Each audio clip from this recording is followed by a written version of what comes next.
So whenever one of our corn addiction posts goes viral, this always comes up where men say, well, if he has to give up corn, then she should have to give up mechanical devices, smut, etc. There's this really tough tango that happens in relationships when it gets to this extent. Because a man who's addicted to corn is absolutely not meeting the needs of his partner.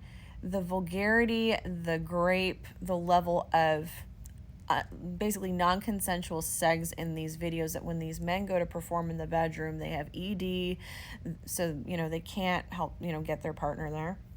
They can't even start, and if they do, they're doing like really basically barbaric acts in bed. These things are not pleasurable, they're not fun, and all of corn basically describes that these acts are pleasurable to women.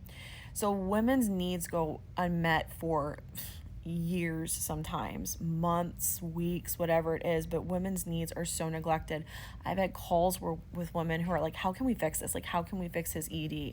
And because their needs are not being met in their marriages. So that is like the one side part of this. The other side of it too is that men have high anxiety when they're addicted to corn. They look at corn as their teacher, and so they've been looking at sometimes at this since the age of 10, 13, 15. This has literally been their teacher for at least a decade. And so when they go to perform in the bedroom, some of these things that they teach in corn, men think that this is actually supposed to happen. One of them is, I should be able to right away. One of them is like, well, a woman can't get there if my is not 7 inches long or 8 inches long or 10. That's where she's going to find more pleasure. That's where she's really going to find me attractive. Some of the other ones are, I should be able to perform multiple times, if not in the moment, during the day. These things are not actually biologically true. Women actually don't even need you to have in order to get there, believe it or not. So there's a lot of things and misconceptions in corn that men believe, and then when they go to the bedroom, they have this high level of anxiety. And so then a lot of times women are just there trying to reassure and console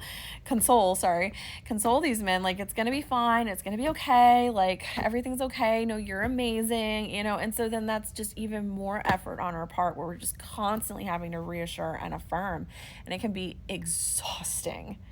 So then our emotional needs are not being met, spiritual needs aren't, physical needs are not being met, and so it spirals a lot of us into depression and neglect, resentment, anger, and eventually we just give up and say, you know what, I don't even care anymore.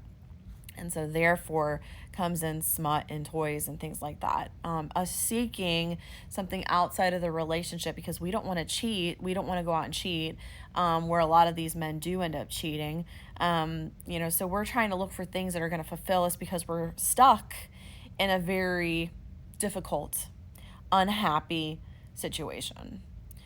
The brave thing for these women to do would be to say, I want to separate or I want a divorce. That would be the brave thing to do. To set a boundary and say, look, if this does not change, I am leaving, I'm out. Because a man would do that, right? A man would absolutely do that. But we don't. We stay because we love you. And a lot of these women, they love their men. I'll look at 5,000 people that are following us, and all these women are trying to figure it out, how to make it work when they're not even getting the bare minimum. That's so exhausting. So, do I have some like feelings about smut and, toys, mechanical devices? Sure. But what really ultimately needs to happen is the men need to start the tango, and they need to give up the corn to meet the needs of their partner. And more than likely, she will give up those things. I don't need smut. I don't need any of those things. I'm getting all of that fulfillment from my partner. And I did not have that while he was addicted to corn.